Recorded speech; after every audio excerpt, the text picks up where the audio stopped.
Australia, land of sunshine, surfing, and, surprisingly, complex politics. Don't let the laid-back attitude fool you. Australians take their democracy seriously. This isn't just throwing another shrimp on the barbie.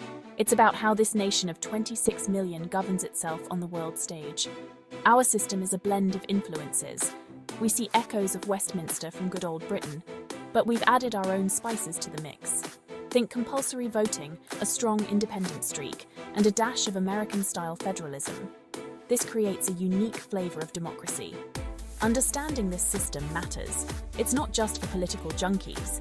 This impacts everyday life, from healthcare to education. How tax dollars are spent, how laws are made and upheld. It's the machinery that keeps Australia running. So buckle up, let's dive into the inner workings of Aussie politics and government. We'll demystify the jargon, explore the key players, and see how this sunburnt country carves its path in the world. Picture this, a giant boomerang in Canberra. That's Parliament House, the heart of Australian politics. Inside, two groups grapple for power, the government and the opposition. The government, led by the Prime Minister, is the team calling the shots. They've won the most seats in the House of Representatives, our lower house. Their job? Turn policies into action. Across the aisle sits the opposition. Their role? Scrutinise the government's every move. They hold the government accountable and offer alternative visions for the country. Think of them as the Parliament's very vocal critics. But wait, there's more. We also have a Senate, our upper house. Senators represent different states and territories. They review laws passed by the House of Representatives, acting as a vital check on the government's power. This three-way dance between the government, opposition, and Senate can get heated. Debates rage, compromises are struck, and occasionally, someone throws a dictionary. True story. It's all part of the messy but vital process of making laws and running the country. Now let's hop over to the judiciary, the referees of our legal system. Don't worry, there are no kangaroos in court, usually. The High Court of Australia sits at the top. They interpret the Constitution, our rulebook, and ensure laws passed by Parliament are legit. Think of them as the guardians of our rights and freedoms. Below the High Court are other federal courts and state and territory courts. They deal with everything from criminal cases to family disputes. Their job is to uphold the law and deliver justice fairly and impartially. Here's the kicker. Australia's legal system is independent from the government. This means judges can make decisions free from political interference.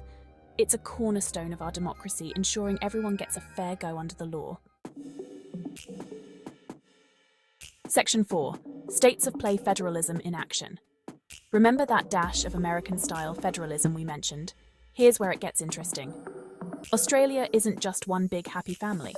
We're 6 states and 2 territories, each with its own government, parliament and laws. Think of it like a share house. The federal government takes care of the big stuff: defence, foreign policy, immigration. The states handle the day-to-day schools, hospitals, roads. This division of power can lead to some healthy competition. States might try to outdo each other with infrastructure projects or economic reforms. It's a bit like sibling rivalry, but on a national scale. Of course, this can also lead to disagreements. Who's responsible for what? Who gets the biggest slice of the funding pie? These are questions that constantly play out in the Australian Federation. Section 5, Ballot Buzz Elections and Aussie Voices. Now let's talk about elections. Remember that compulsory voting thing? Yep, in Australia, voting is not a choice, it's a duty. And before you say anything, yes, there are fines for not voting. This means our elections have a much higher turnout than many other democracies. It gives everyone a say, not just the loudest or most passionate. But it's not just about ticking a box. Australians love a good political debate. From pubs to BBQs, everyone has an opinion.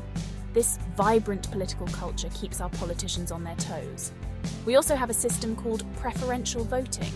This means voters rank candidates in order of preference. It's a bit more complicated than a simple first-past-the-post system, but it helps ensure that the elected candidate has the support of a majority of voters. And now, moving on to the international stage. Australia's unique political system and policies not only shape the nation internally, but also affect our position and relationships globally. Whether it's climate change negotiations, trade agreements, or security alliances, the decisions made within the walls of Parliament House reverberate far beyond our shores. This global impact underscores the importance of understanding Australian politics, not just for those living down under, but for anyone anywhere who interacts with or is affected by Australia.